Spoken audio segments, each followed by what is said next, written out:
Hey, all you cool cats and kittens. I'm just kidding. I'm not her. But I was playing around with these flowers earlier. See, I had this kind of like a floral crown thing that I wore to Hippie Fest almost 2 years ago, and I was trying to find it because I wanted to do a role play with, for Carol Baskin. But I'm still waiting for the wig to come. It's not here yet. So I was looking for the little crown thing and I couldn't find it. But I was playing around with these flowers and they're clipped into my hair individually and they're going to be a real pain to get out. So I just left them in there for now. I have these giant ones. I have red, sort of pinkish colored ones and then these pale ones. And then I have two small ones in the back. And then I have the necklace from the Goodwill bag. And this bracelet, which we just found today. These are mine. And the sunglasses are mine too. We're back today to discuss the 8th episode of Tiger King. Which is not like the other 7 episodes if you haven't seen it yet. It's basically interviewing people who were part of the documentary. I was really kind of hoping that Carol would be in there, but she wasn't. I'm sure they reached out to her, and I can't imagine that they wouldn't have at least asked, do you want to be part of that? And I just imagine that they did reach out to her and she said no. But I was really kind of hoping she was going to be part of it, but she's not. So I have 12 pages of notes about this one episode. I think I have more notes from this than from any of the other ones that we watched, any of the other 7. So there are going to be spoilers, obviously, if you haven't watched it. Although, I mean, it's just interviews, so I don't really know what I'd be spoiling exactly. But I have to change my glasses before I do this. These are cool, though. Check them out. I think I got these on Amazon. They're really cool because they're kind of pink up at the top and then they fade down to blue. I don't know. I think they're really cool. Okay, but I need actual glasses for this. All right. You like my jacket? This is a true vintage Wrangler denim thick. It's basically like a thick shirt. It's from the 70s. I got it at Goodwill for, I think I paid $3.79 for it. It's the real deal, like true vintage. I've been wearing it all day. Okay, before I start on these interviews, I wanted to point out something. I think I pointed this out before. The names and everything get really confusing because we have 1, 2, 3, 4, 5, 6 different people with names that start with J. You have Joel, Joel McHale was I think he was like the producer or the director. He's the guy doing all the interviews in episode 8. And then you have Joe, Jeff, John, James, and Josh. It just is some of the people involved in this. And if I mix up names, I apologize. I tried to keep everybody's name straight. Sometimes I get them confused. I almost wonder with Carol, though, because I cannot imagine that they wouldn't ask if she wanted to be part of this because she was in, the other parts. But I imagine maybe she wasn't happy with how she was portrayed. Probably not. And she just said no. Or it could be, I also wonder if maybe she's planning on doing a separate thing. Like maybe she wants to do her own documentary about what happened. Now, I would watch that too. I'd be really interested to hear her side of everything. Like just her. And just to see how she would explain things and how she would go through everything that happened. But I guess we'll just have to wait and see. Now, episode 8 is titled The Tiger King and I. I like the King and I. The Tiger King and I. And in here, now Joel interviews several people. Now, he interviews Eric, who is the guy with the blonde hair. He was the zookeeper. And then he interviews Jeff and Lauren Lowe, who now run the zoo. Talks to them. And then we talked to John Rinke. He was the zoo manager. And then we go to Saf, who worked there at the zoo. And they talked to Josh Dial, John Finley, Rick Kirkham, and I think, okay, yeah, Rick was the last one. So I took notes on what everybody had to say. And he did kind of ask, like there were some questions that he just asked everybody the same thing. So some of these questions are going to repeat. So, okay, the first person he talked to was Eric, who was one of the zookeepers. Now, the first thing Joel asked him was, have you seen the documentary? He said no. He said he's been working. He hasn't had time to watch it yet. And apparently he still at least has the title of being the head zookeeper at the GW Zoo that Jeff and Lauren now run. And he did have a regret. Joel asked him if he had any regrets about his time, when Joe was there. And he said that he did have the regret that he allowed Joe to use the cat's trust in him to get the cats to come to him, to put him down, like he would use his voice and his calming demeanor to get the cats to come because he trusted him. And then they would put them down, and he said he regretted that. And this is another thing that Joel asked several people, the same thing, the ones who worked with the cats. Did your loyalties lie with Joe or with the cats? And he said, of course, his loyalties were with the cats and not with Joe. And he also asked him, this was an interesting question, who had it better, the cats or the workers? And Eric said that the cats definitely had it better than the workers. And it did seem like the workers, they weren't paid much. They lived in squalor. It was not a good situation. He called Joe an a-hole and said that you can't talk to Joe without getting yelled at. And that Joe could run people off in 20 minutes. Like he was very off-putting and would just run people off. He said that he still works with Jeff Lowe and says it's a pretty relaxed environment. And he likes it better because he doesn't get yelled at for no reason anymore. And then Joel asked him, have you met the nanny? Because, in episode 7, Jeff and Lauren were expecting and they were talking about getting a hot nanny. And so Joel asked him, have you met the nanny? He said, I just saw her booty and that's it. And she's pretty hot. They showed a picture of her. She's very pretty. And then the interviewer asked him, should Joe be a free man? And Eric said no. Not no, but F no. He says that Joe's going to die in prison, so good riddance. And then Joel said that, Eric, you're being compared to Vince Neil. And they showed a picture of Eric next to Vince Neil. And he said, oh, God, I effing hate Motley Crue. And then they made the comment that Vince Neil has put on weight. And he's, they don't look so much alike now. And Eric said that Vince Neil is too plastic and he's never liked Motley Crue.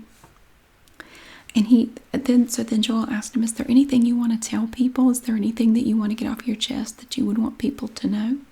And Eric acknowledged that his teeth are messed up. He said, I know my teeth are jacked up. And he says it's because he's old. And you don't necessarily have bad teeth because you're old. And he said, it'll happen to you too someday. Which I will say it's a good idea to take good care of your teeth, especially when you're younger. Because it can cause problems later on and they can be very expensive problems to fix. So just take care of your teeth. Floss every day, brush twice a day, do all those things. And he said, I never did meth. Apparently people were saying online that he does meth. Because they said, his teeth are messed up. That's proof that he did meth. That's not necessarily proof that you did any drugs at all. He says he loves sleeping too much and he used to have a drinking problem, but not anymore. And his parting words to everyone at the end of his interview were, F all y'all, man. Okay. I never said anything bad about you. You don't have to cuss at me. And then it went on to the second interview. And the second interview was with Jeff and Lauren Lowe, who now run the zoo. And the first question that Joel had for Jeff was, how many Affliction t-shirts do you own? Because I did notice, like, in every shot he had a different one on. And Jeff said he owns 60 or 70 Affliction t-shirts. And he did mention that the zoo is shut down, because of the pestilence that we're dealing with. And he confirmed that the nanny is indeed hot. And then, so Joel asked him, are you happy with how you were portrayed in the documentary? And he said he was not happy with how he was portrayed. He said that they tried to sensationalize it and make him into a villain. He said every good show needs a villain, and they were making me out to be a villain. Well, I don't think they were making him out to be one. I think he's a bad person. I don't think he's a good person at all. Yeah, I kind of think he's a bit of a villain. I think he takes advantage of people, and I think he's shady and not a good person. And he and Lauren both said that people just come to him for help, and then they stab him in the back. Of course, he's never stabbed anybody in the back, of course. No, see, other people are stabbing him in the back. That's what he said. A little bit of projection going on there. And then they talked about Alan, and Joel said that Alan is terrifying, and he has the eyes of a wolf. And Jeff and Lauren both said that Alan is very sweet. And Joel said, why was Alan interviewed in the bathtub? I did think that was kind of weird. And Joel said that bathtub interview was hot and terrifying at the same time. Jeff and Lauren said they don't know why he was interviewed in the bathtub. They have no idea how that came about. And then Joel asked about Jeff's biker jackets. He said that he noticed that he was wearing a different leather jacket in every shot. I didn't pay as much attention to the jackets. I kept noticing all the Affliction t-shirts he had and all those ripped, weird, skinny jeans that he wore all the time. And he always had that bandana on his head and a hat. And so Jeff said that he started wearing the leather because of the tigers, because his arms were getting scratched all to bits, from the tigers. So he had to wear something to protect himself. And he said, now I'm Fonzie, because he's just got used to wearing leather jackets all the time. And then Joel asked him, how do you respond to people saying that Joe was set up, as far as, the whole thing about trying to get Carol? And he said, it's a complete crock of S. You saw the videos that Joe was posting. Joe was his own worst enemy. And I would agree with him there. Because, Joe was always making these videos where he would show him, taking out, getting rid of Carol in all kinds of different horrible graphic ways. And he would talk about how he would do it. And he would go into detail about it. He was his own worst enemy in that respect. I mean, if he didn't try to have her killed, I mean, if it walks like a duck, it talks like a duck. I mean, he certainly gave it a lot of thought. Jeff said that Joe admitting to killing the tigers. Remember, they found those dead tigers buried there at the zoo. Now Joe said the tigers were old or sick, or they needed to be put down. But Jeff said that the tigers were healthy, and that Joe killed them because he needed the cage space, not because he had a valid reason to do it, not to put them out of their misery or anything like that. He just needed space in the cage. And then Joel asked him about that. Remember that listening device, that bug that they found? I think it was on the roof of the gift shop. So Joel asked him what was the deal with that bug, that listening device. And Joe and Lauren both said that it was not a bug. He said it was just a two-way radio antenna, and it wasn't any kind of listening device. And then Joel asked him about James. James said that he has a lot of dirt on Jeff, and Jeff calls. And then they talked about the scene where James was riding the jet ski. It's the most random scene. I laughed. I had to rewind it and watch it again. Like, why do they have him out there riding on a jet ski? What does that have to do with anything? So we go from talking all this serious stuff to him on a jet ski. What? I thought there was some point, like, okay, there's got surely this is tied into this somehow. No, they just show him riding on a jet ski, and then they just go on and talk about other stuff. Did he bribe them to put that in there? I don't know. But Jeff talked about that scene and said him riding on that jet ski was so sexy. He said he's not worried about James, and that James is in trouble with the feds for more than just a lemur. He said that the feds have all kinds of dirt on James, and that he could be looking at trouble down the road, and not just for that lemur, which he claimed was the only issue the feds had with him, was that he had an unauthorized lemur. So then Joel asked Jeff and Lauren, did Carol kill her husband, her first husband? And Jeff and Lauren said that yes, absolutely, they believed that she did. And then Jeff said that Carol's wedding photos with her new husband Howard may be more disturbing than the idea of her killing her first husband. If you've not seen the wedding photos, you should Google Carol Baskin wedding photos. They're interesting. So like, okay, yeah, she has some interesting wedding photos from her second marriage. Okay, and then Jeff goes on to say that he's heard that Joe is trying to get a computer. You know, he's in prison. He's trying to get a computer so he can respond to his fans. He tries to mock the way Joe talks. And said that Joe is finally getting all the fame and notoriety that he always wanted.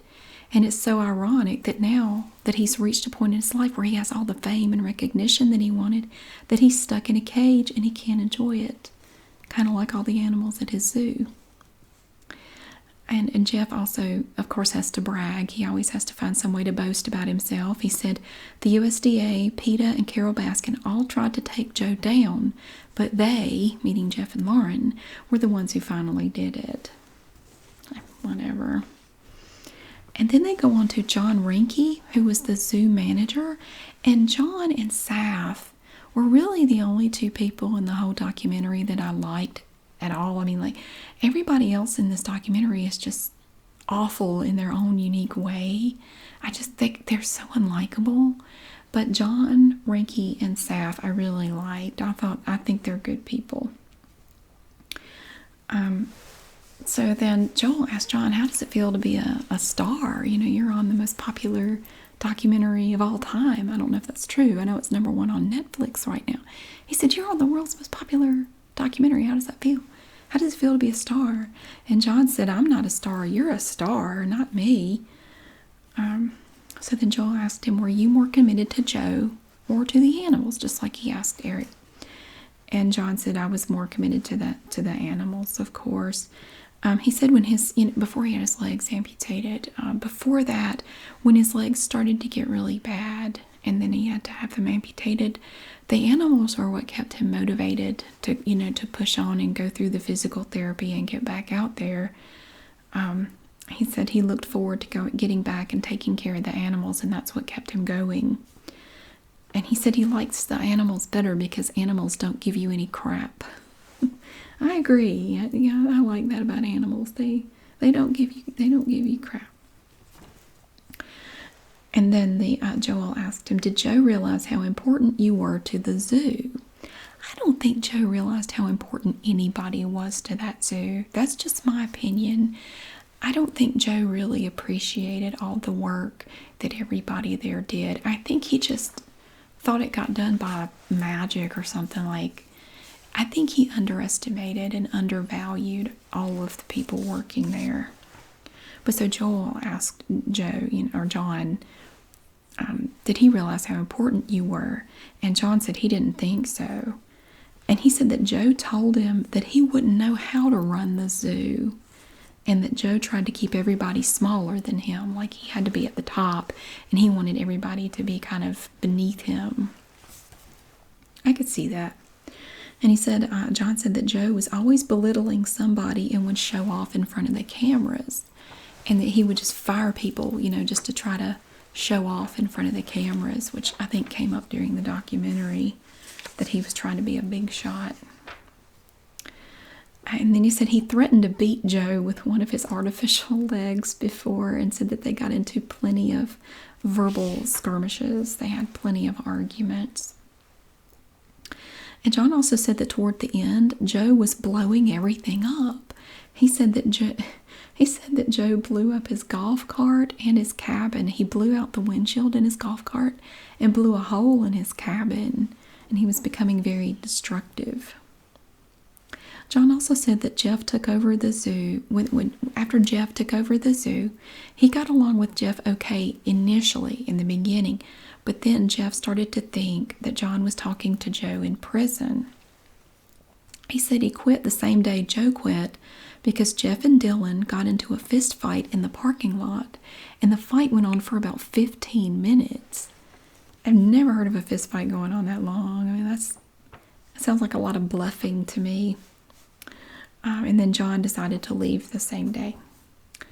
And then so Joel asked him, he had some questions from Facebook to ask them. And one of the questions was, who was the skeleton in the passenger seat of your car? And John said that the skeleton in his car was the only friend he had at the time. He said, I'm an a-hole just like Joe is. People just stab you in the back. So I think he kind of has a hard time trusting people. He doesn't have a lot of people close to him. So then Joel asked him, how has your life changed since the documentary? And he said that people come up to him all the time to get a picture and shake hands, even during social distancing or whatever. He said it doesn't seem to matter. People will still come up to me all the time and take my picture and want to meet me and want a picture with me. And I said it's crazy. And he said that the court stuff is not over. He expects to have to go back to court again. He said there's no end in sight because Joe can appeal, and that can drag things on indefinitely. You can appeal and appeal and appeal. And he said that he expects that he'll have to go back to court in the future because of appeals. John said that he's had no contact with Joe since he's gone to prison because Joe doesn't know how to shut up and everything is recorded. So it's like, I can't talk to him because he just, I'm not going to talk to him. So, and this is another question that Joel keeps asking everybody. If they made a movie, and you know somebody's going to make a movie about this, who would you want to play you? What celebrity do you think? What actor do you think could play you? And he said Matthew McConaughey should play him if they make a movie about all this. Which they showed a shot of Matthew McConaughey next to him. I think Matthew McConaughey could do it. I think he could do that. And then Joel mentioned, well, somebody said Matthew McConaughey should play Joe. And John said, I don't know about that. I agree. I'm not saying he couldn't do it. I just don't know that he would be the best person for it. Honestly, I don't know. I never really thought about, like, if they made a movie, who should play him. My first guess, the first person that came to my mind was Billy Bob Thornton. Now, I don't know if that'd be the right choice or not, but to me, that's just the first person that came to my mind.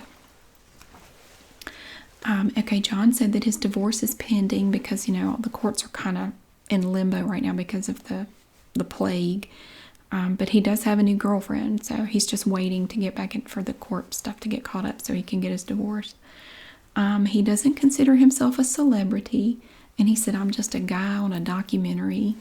He seems like a really normal, down-to-earth kind of person. Okay, and I like John. I think he's okay. And then they go on to Saf, who was the one, he lost his arm, so left arm. But, that's the really graphic part in there. Okay, so Joel asked him at first, how has your life changed since the documentary? And he said that there's no more anonymity in public spaces. And the first incident of anyone coming up and saying anything happened on a late night run to Walmart. And he said that he got stopped 3 different times in Walmart in the middle of the night. And he can't go anywhere anymore without people stopping to talk. That would get annoying. I don't think I would like that. And then, of course, we have the question again, were you more loyal to the animals than to Joe? Who were you more loyal to? And Saf said that, of course, the animals. Although he said it would seem like he was more loyal to Joe because Joe was the head of everything. But everything that Saf sacrificed was for the animals, not Joe. And then, so Joel asked about, Joe shooting the tigers. How did you feel about that? And he said he was outraged by it. But Joe always had a way of explaining things. Like, Joe always had an answer for everything he did. He always had an excuse, which is a classic narcissistic. That's a narcissist. They have an explanation for everything they do. They have it ready. It's like they're always ready. And Joe would say, oh, it was old, or it was injured, or it was suffering. I was doing a good thing. Let's see. So Joel then asked, has your experience with the zoo changed your opinion about tigers being kept in captivity? And Saf said that he never felt that animals should be kept in captivity. But the reality of it, with tigers like these, the reality of it is that they can't be released into the wild. They wouldn't know how to survive. And there's not really much of a wild for them to return to. Their habitats shrink every day. There's really nowhere for them to go. Okay, Joel, I keep forgetting the interviewer's name. I have to keep looking. I keep wanting to say Joe, but it's Joel. These people need some different names, I swear. So Joel said, you identify as a man. Did it bother you that everyone kept referring to you as she in the documentary? And I noticed that. See, I didn't know, but everybody did that. And he said, I don't think it bothered me as much as it bothered everyone else. I really didn't pay it any mind. Saf also said that he has no regrets about having the arm amputated. And I remember he said in the documentary that I think the doctor said that they might be able to save it, but it would take 2 years of reconstructive surgery and therapy, and I think I would have done the same thing. I think I would have said just take it. And then things did change drastically for the tiger after that incident. Of course, they had to move it away from people, so it wasn't able to stay where it was. Joel asked Saf, have you watched the footage of the attack? I don't think I could watch that. There was footage of the incident. And he said, yes, over and over. I don't think I could do that. Oh my gosh. And apparently they even used the footage as a safety video. So they used it for training purposes, which I think that would get across the point that you need to have respect for the animals and be very careful when dealing with them. That would make the point to me. I think seeing that would be enough to get me to just go work somewhere else. I think I'd rather work anywhere else. That's just too scary. Saf got no money from Joe for the accident, and he said there was no discussion about it beyond Joe saying, this is what people need to see before they decide that this is a career decision they want to make. And apparently there was nothing else really said about it. No compensation, no nothing. That is crazy. Oh my God. Joel asked, what was the deal with the Thanksgiving dinner? Because my impression of the Thanksgiving dinner was that it was just kind of thrown in there, like all of a sudden they're showing this footage of what are they doing? It wasn't really explained what that was about. Saf said that Joe and his family stayed up all night preparing the meal, and they served everyone working there for free, and they did it that every year that Saf worked there, and he worked there almost 10 years. And I don't think they stated that in the documentary. Saf said that he's seen Joe give the jacket off his back for people, and he felt that wasn't highlighted enough in the documentary. They didn't really show. They focused more on the bad stuff and not enough on the good things that he did. He said that Joe did a lot of messed up stuff, but he did a lot of good things too. Joel asked, does Joe deserve to be in jail? And Saf said, I think that justice was served, but I still don't want to see that man die in prison. And then Joel asked, who should play you if there's, in the movie, if the movie is made? And Saf said that the kid who played Johnny Tsunami should play him because of the physical resemblance, which I never heard of that person. I've never even heard of that. But they showed a picture of who he was talking about. I totally see it. Yeah, I could see that. That's cool. So then we go on to Josh Dial, who was Joe's campaign manager when he ran for president and then when he ran for governor. I think they met at Walmart. I think he was a political science major working at Walmart, and I think that's how they met. I think he sold him some ammo or something. Josh said that the documentary was fair and accurate and was a wonderful production. He's trying to kiss up a little bit there. And Joel said, well, Jeff had a bit of a problem with it. And Josh said, well, the truth hurts. Josh said he knew before meeting Joe that Joe was bat-esque crazy and very shady. But he really wanted to be a campaign manager. And he said he couldn't pass up the opportunity to hang out with such a crazy person and have all these once-in-a-lifetime experiences. You know, you get to get close to the big cats, be with Joe and his big personality, and run a campaign. So how could he say no? Josh asked him, apparently Joel asked Josh, what was it like living at the zoo? Somehow I didn't know he lived there. I don't know if I knew that. Like, apparently, basically everybody lived there. I didn't think Josh did, but apparently he did live at the zoo. Josh said the best part about living at the zoo was the lions roaring every morning. He said all the windows would rattle and the sound would just reverberate every morning between 7 and 8 a.m. And so he said the lions were like their alarm clock. That's awesome. That'd be crazy. It'd be terrifying the first time it happened, though. And Joel asked him, did Joe ever try anything romantically with you? And Josh said no. He said that Joe liked him young and dumb. I gotta let my own big cat out. Hang on a second. Pumpkin had been sitting on the edge of the bed here listening to me, and I think I got boring because she decided it was time to go. She's heard all she wanted to hear. All right. Sorry. Hang on. I got choked up. Pumpkin ran off and left me. I feel like I've been heckled. Okay. Oh, wait. Okay, Josh. We were talking about Josh. Yeah, Josh said that Joe never tried anything with him. So Josh said that Joe liked him young and dumb, 17 to 18 years old. And there was definitely, he had a type, obviously.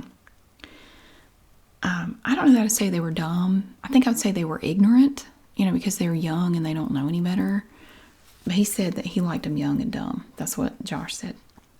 Josh also said that neither Joe nor Jeff ever helped him get any counseling after the incident with Travis, when he did what he did there in the office. He said that he had to keep going into that office every day for a year and a half after that and seeing the bullet hole in the wall and being in there, and he never got any counseling or treatment of any kind to deal with the trauma of seeing that, which I really hated to hear. I was really hoping that he got some help for that. And I also hope that Joe did, because it didn't seem like he handled it too well. Josh said he's trying to raise money for counseling and medication, and he wants to get back into the political scene in the campaigning world. He also said that he didn't think Travis did that on purpose. He said that Travis came in there, and whatever type of little pistol it was, he said this won't fire without a clip in it. And I guess to try to prove his point, I guess there must have been a bullet in it. To prove his point, he was just going to, put it up and pull it and nothing would happen. And he said right after it happened that Josh had this look of shock on his face, like for about 5 seconds. Like he really didn't think that would happen. He doesn't think he did it on purpose. But, you never know the motivations of people. We've dealt with that twice in my own family, and you never really know what's going on with people. You may not ever really know what their motivations are, how they felt. But I just, you know, he had been talking about how miserable he was, and he was trapped there, Travis was, in the days leading up to that. And I don't know how he felt about it. I guess we'll never know. Josh also said that Joe didn't get any counseling to deal with the incident either, but he was speaking with a shaman. He was working with a shaman, but Josh said that that was not enough, said that he really needed to go see some, you know, get some professional help for that, but he never did. He said that he was not surprised that Joe was found guilty on all 19 counts.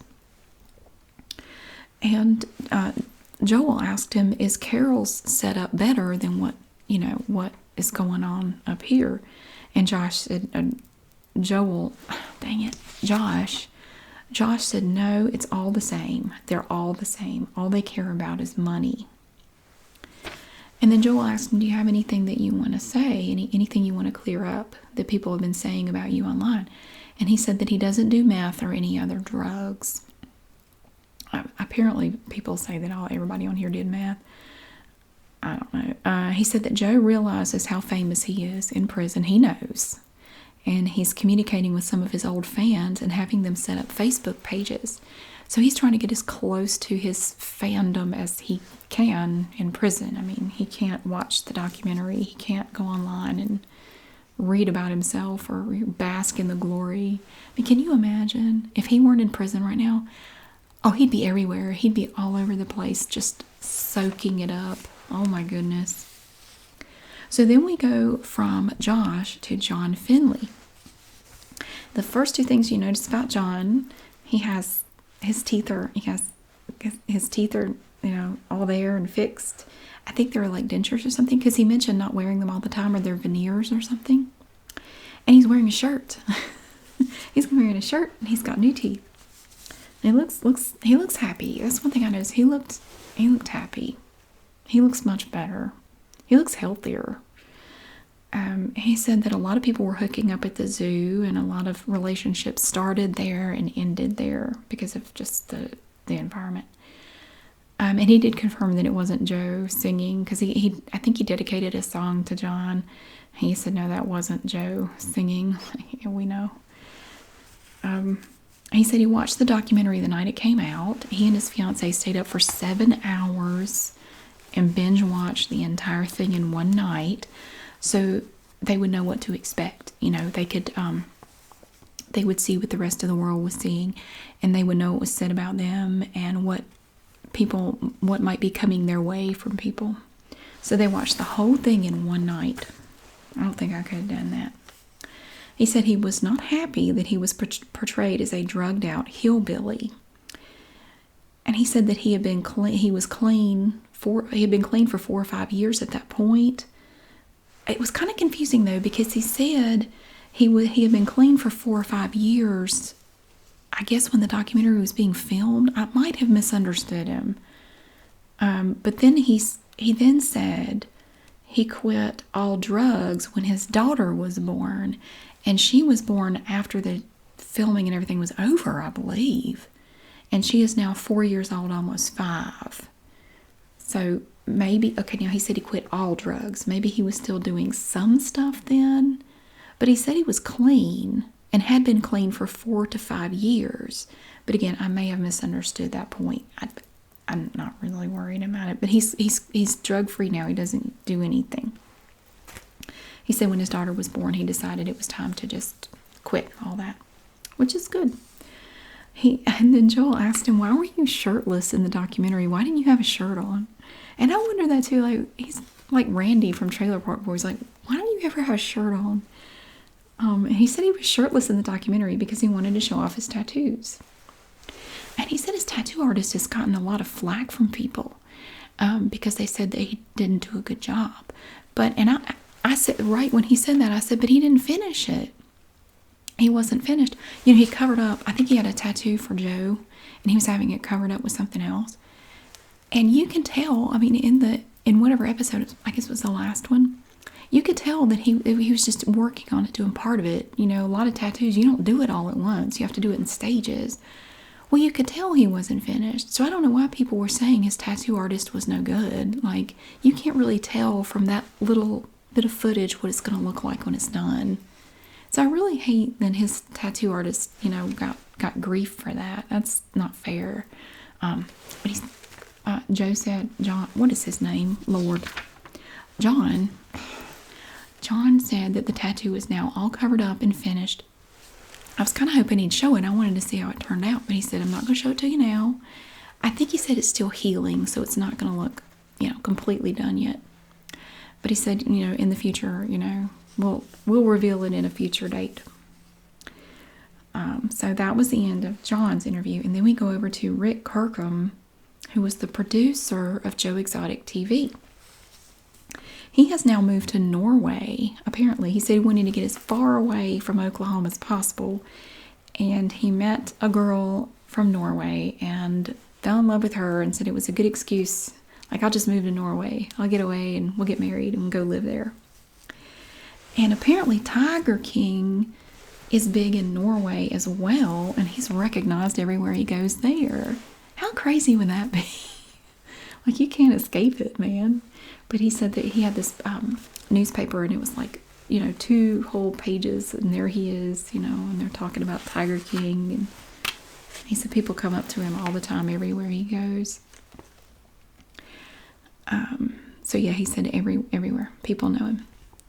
How weird though would it be to be in Norway and you wouldn't expect to see somebody from Tiger King? This just would be weird. He said that he met Joe from Joe's Crazy Craigslist ad, and I did remember them saying that he put ads on Craigslist for people. And he said about 3 months in, he'd been working with Joe for about 3 months, I started to see Joe do things to the animals that he knew was wrong. He said he sold out his own journalistic integrity by not going to the authorities or an animal rights activist about it. And that he still regrets not doing that. And that he wishes he had spoken up about it. This is the coolest bracelet ever. Sorry, I was just sitting here playing with it. And then he tells this story, and the story was so sad. I totally believe it. I totally believe this happened. I can see Joe do this.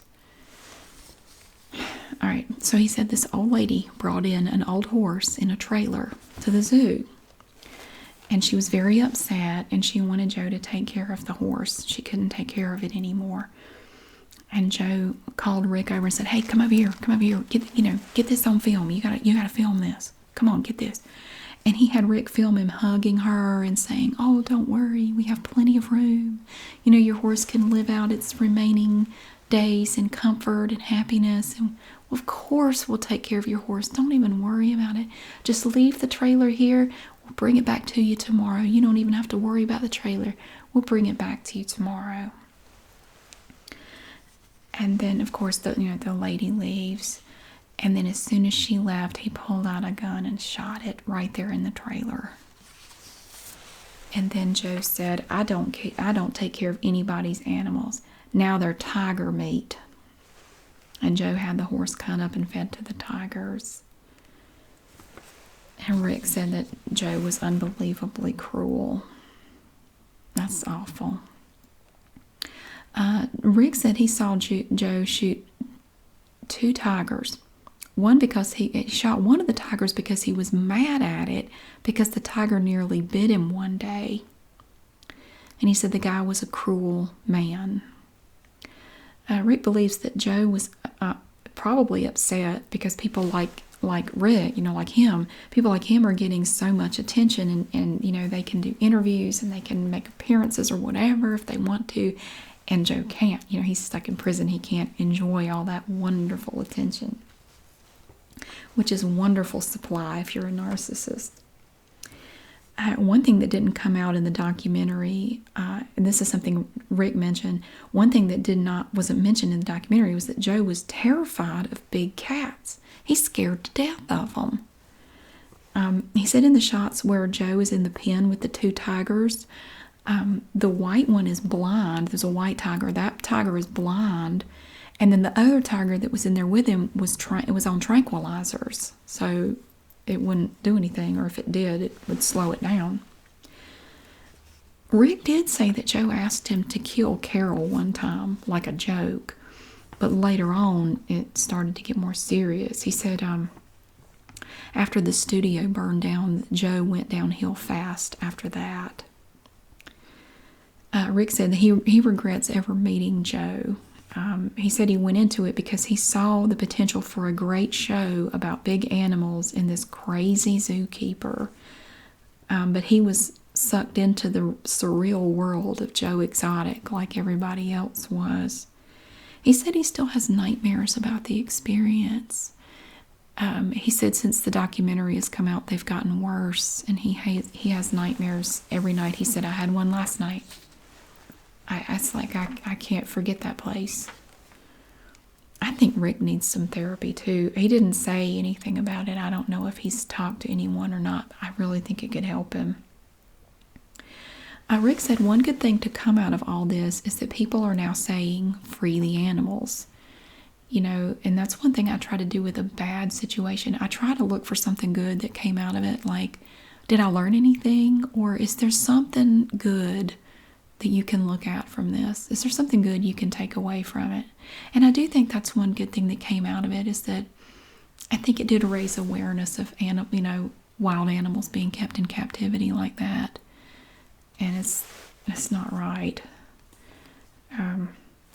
But I agree with Saf too. I mean, at least for these animals, they don't have anywhere to go.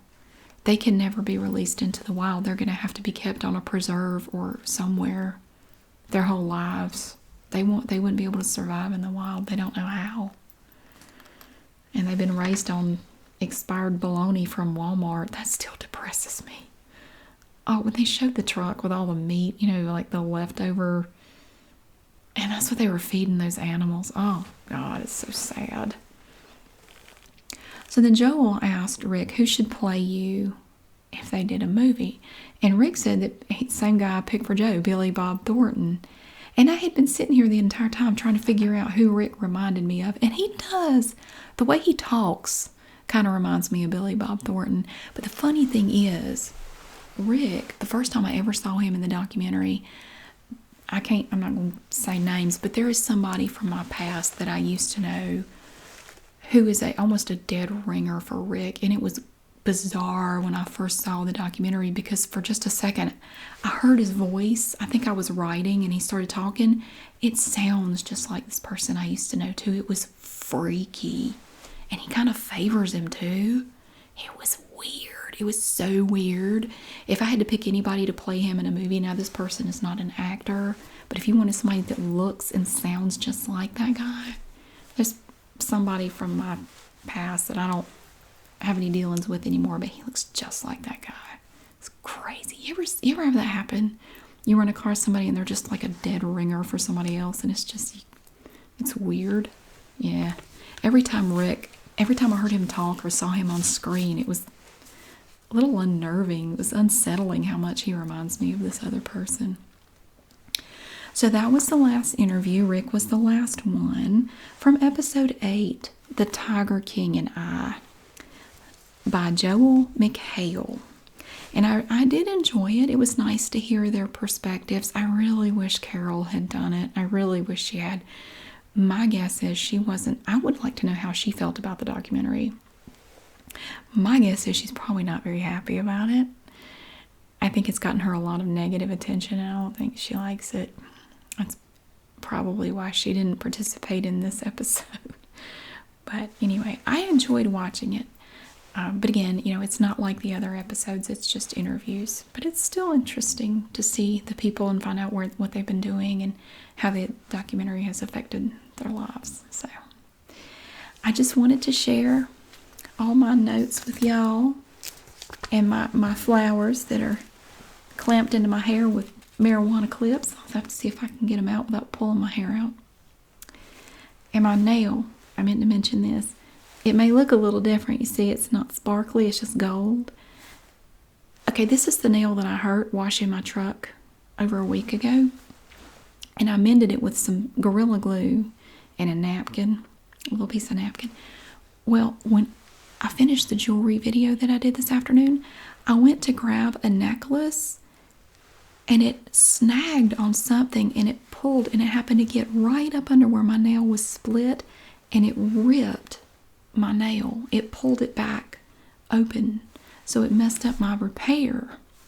So I didn't have any tea bags. Everybody kept saying, you need to get nail glue and a tea bag, and use the paper on the outside of that bag. Cut a little piece and put it over it, and put nail glue over, use nail glue to kind of seal it. So I had nail glue, and I went to Walmart and bought the cheapest box of tea bags I could find. And I fixed it, and then I put 2 coats of base coat over that. And then I did my P2 Technochrome Golden Edge over that. But I forgot to add the glitter nail polish. So I have one gold finger. I'll fix it later. But that trick really worked. I appreciate everybody telling me about it. Yeah, I just took a little square. If you ever have a nail that splits, or it breaks a little bit and you want to try to fix it, just take a little piece of the paper from a tea bag. I just cut a little tiny square. It takes a little, patience. And I had some nail glue that had the brush on it, like nail polish. That's the best kind. And so I brushed a little bit over the messed up part. And then I used tweezers to kind of place the little square of the tea bag paper on there. And I went to put a little bit more nail glue on it, and it moved around, but I just kind of pushed it with my finger where it needed to be. And then I let it dry. And then I went over it with 2 coats of base coat. And that just kind of sealed it. And then I put the P2 Technochrome over that. And I'm not going to mess with it too much, but for now, it seems to be okay. So if you have a broken nail, it's worth trying. And I didn't use Gorilla Glue this time, so I'm not going to die. So that's even better. Although I did use it the first time, so I'm going to die anyway. I should have just gone ahead and used it again. But that is the end of episode 8 of the Tiger King and I. The title of that episode. But I hope that wherever you are, you're having a wonderful day. And I will see you again really soon.